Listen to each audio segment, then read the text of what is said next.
This is for cylinder number 3, and I got Chris out here to help me record this so we don't miss it.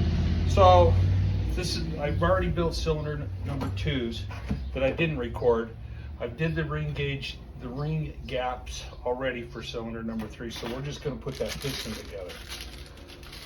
So the first thing you need to do is put this oil ring in, and you take this gap right here, and the guy in the machine shop says to put that towards the front of the engine. He says it doesn't really matter, but since you have to stack the gaps in different locations, it's just easy to remember where you started if you start at the front of the piston. This arrow is the front of the piston. So we're just going to put that on and make sure that it's closed together and not overlapping, because these things will overlap if you're not careful. And then you take the steel rail and you put that underneath that at about 45 degrees the other way. So this is where the gap is here. We're going to start our gap over here, and we're going to get it underneath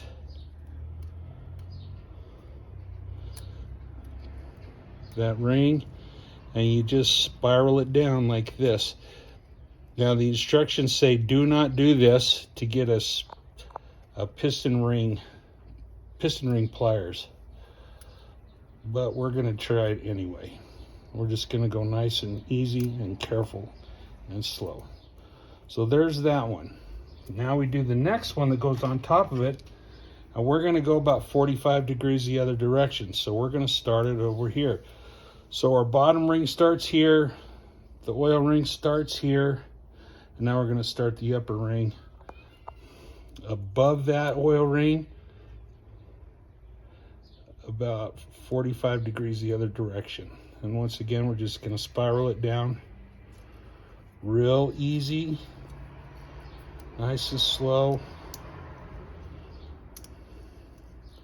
Okay, there we go. The second on this particular ring set, the second ring, that's this one right here, it's marked, and you probably can't see it, but it's got a mark on it. I don't know if you can see that, but it's right there, and that also means that this goes towards the top of the piston. And this, we're going to start at the opposite. So we're going to start this one at the back of the piston, and we're just going to fit it right in the gap, and nice and easy slide it around and try to get it in that groove. But you have to be careful, because I did this one time on a long time ago on a little engine I was working on, and I broke the ring. And you can't just get one ring, you had to buy a whole set. So make sure you're careful. Okay, so that one's in. Our mark's on the top. This is towards the back, the gap. The final ring is the top one. This one would be marked too, but in this particular ring set, it doesn't matter which side goes on top for the top ring. And we're going to start it at the front. So our first ring was at the front. The next ring gap was over here. The next ring gap was over here. The second ring gap's over here, and we're going to put the other one starting at the front again. Now that's what the guy at the machine shop told me to do. He said that's how you set it up. Nice and easy. Just bring them around and let them snap into place. Now our piston's got our ring on it. Now all we have to do is put the connecting rod on it. And the machine guy did me a favor, and he got me full floating piston rings. So, on the other kind, you have to heat this end up to get it big so it'll fit around this wrist pin. But in this particular instant, you don't need that. It just slides right in. So what you do need is some assembly lube.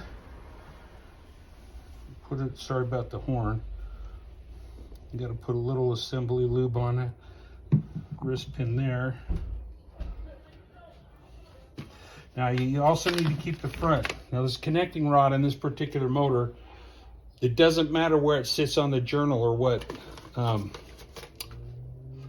cylinder it goes in. All that matters is this one goes in the front, and you can tell what goes towards the front of the engine because of this oil groove. So this oil groove needs to go in the front. The top of the piston needs to go in the same direction. So we're gonna put this together like this. And all we do is slide this in, put a little more assembly lube over here.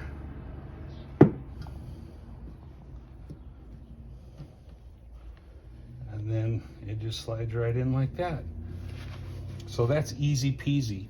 And we need to put a couple of springs in each end to keep this wrist pin from sliding in and out. And you don't have to be around for that. They just look like this. And they just fit right in that groove inside that wrist pin, and it just keeps it from falling out. So I hope if you're having trouble putting a piston together, this might help you. And I've got, well, 5 more to do. And thanks for joining in. I'll catch you back in when we're done.